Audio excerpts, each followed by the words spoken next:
Have you ever been ghosted by a physician or a surgeon? Have you ever asked questions or raised concerns in the patient portal only not to get those questions answered or those concerns addressed?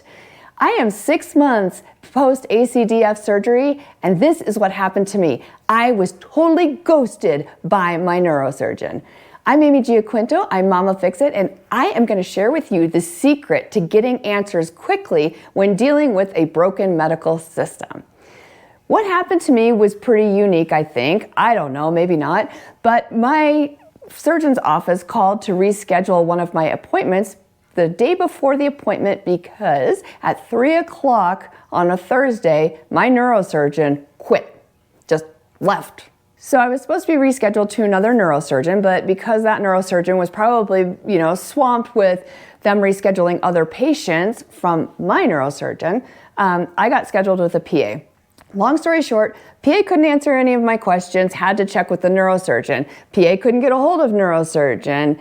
I had to keep going through the patient portal and calling the office to try and get my questions answered. I also wanted them to fill out a very specific activity release telling me what I could and couldn't do, which is kind of important after you've had neck surgery. Kept calling and bugging them, and I'm sure the office is like, oh, it's you again. Oh, I'm like, yeah, it is me again, and don't be grumpy with me because I'm just trying to advocate for my own health care. So eventually I get an email, it's a one-line email back from, I don't know if it was the PA who said, you can lift 20 pounds, but do nothing with any impact. And that was all I got. And I was like, well, what about the release form? What about all of my other questions? And nothing. When I was talking to the medical assistant at the clinic during one of my multiple phone calls, I said, would it be unreasonable for me to schedule an appointment with the neurosurgeon that I did not have to pay for so that I could get my questions answered? Because the appointment with the PA, I paid the same amount of money for seeing the PA and not getting my questions answered as I would have paid if I had seen the neurosurgeon and gotten my questions answered. She said she would run it along to management because she thought that wasn't too unreasonable. But of course, she never passed along the message or something happened because I never got a call. I was getting so angry and so frustrated by spending this amount of bandwidth going through all of this. I was losing my mind, literally pulling my hair out, doing my low impact version of jumping up and down. I was being grumpy. After 2.5 months, I decided it was time for me to turn on my Mama Fix-It brain and fix it. I know from experience, anger does not solve problems. Actions do. Kindness does. I called the medical assistant and I asked to speak with the office manager. Every medical facility has some kind of office manager or patient advocate that you can speak to when you have problems. That's my first tip. Always, always, always when you're having trouble, immediately just, if you can't get it resolved through the patient portal or through the medical assistant or one of the nurses at the clinic, always, always, always call the clinic manager or the hospital's patient advocate. That will help you enormously, usually light some fires and get some things done. In my case, this time it didn't. I had left several messages for her and she never called me back. So you can see I'm like, pulling my hair out! And I want to scream. And so instead of that, I take my deep breath. I remember what I learned from Chris Voss's masterclass in hostage negotiation. I have to plug Chris Voss. I am so not being paid to plug him, but I so believe in his negotiating book and his negotiating masterclass that everybody should take it. Before you start corresponding with a physician's office in any way, shape, or form, you need to make sure that your emotions are level as much as you can be and figure out a way to use neutral language to express in those conversations or emails what it is that you want, what you're feeling, and how they can help you. Because if they don't know those things, you're gonna get blown off again, right? I took my deep breath.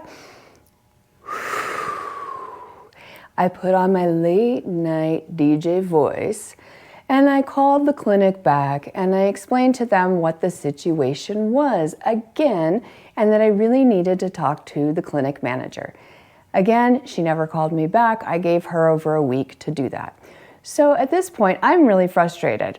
So the next thing I do is I'm thinking, well, I'm just going to drive to the clinic and get the answers that I need and get my release form and then just be done with this because I am so frustrated. So I drive to the clinic only to find out that there's nobody in neurosurgery because they're all in clinic somewhere else. And in neurology, I walk around and I start asking like, who's the clinic supervisor, not just the manager.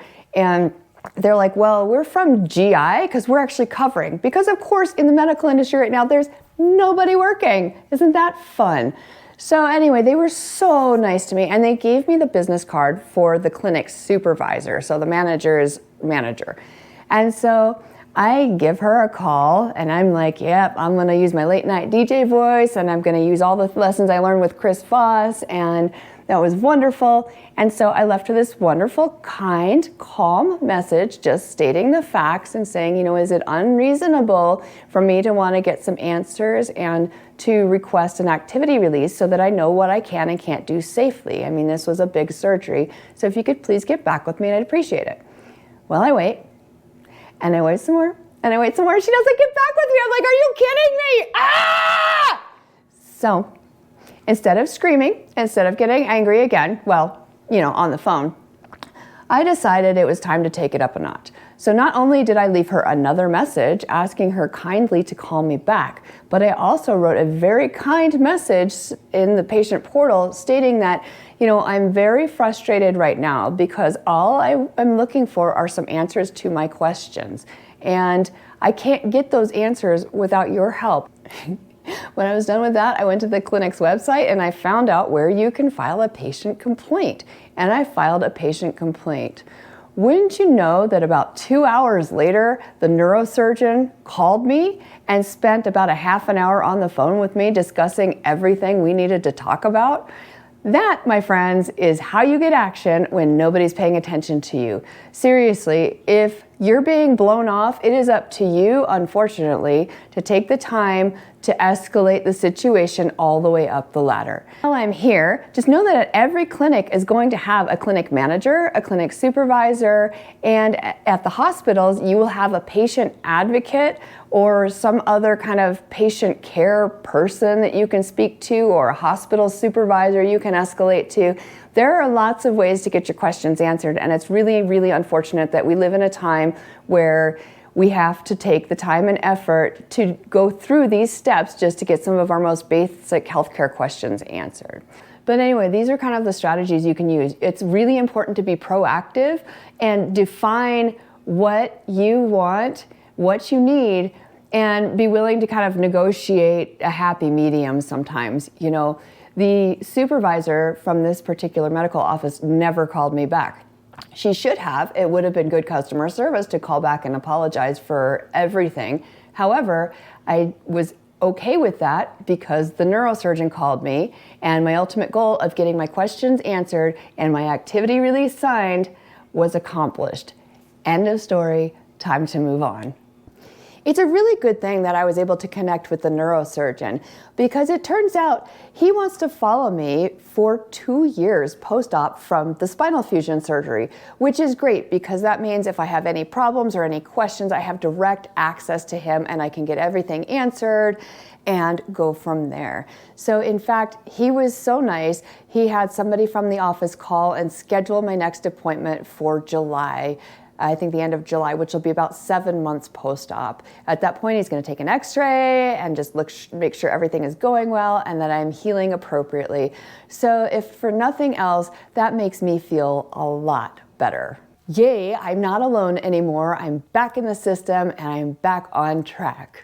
I'm Amy Giaquinto and I am Mama Fix It. If you like my videos, please click that little thumbs up button, subscribe, comment below. I'd love to hear your stories about your medical nightmares and see if there are ways that you have found that fixes them quicker. And with that, please check out my website, www.amygiaquinto.com. Thank you so much. Have a great day. Happy healing. Bye.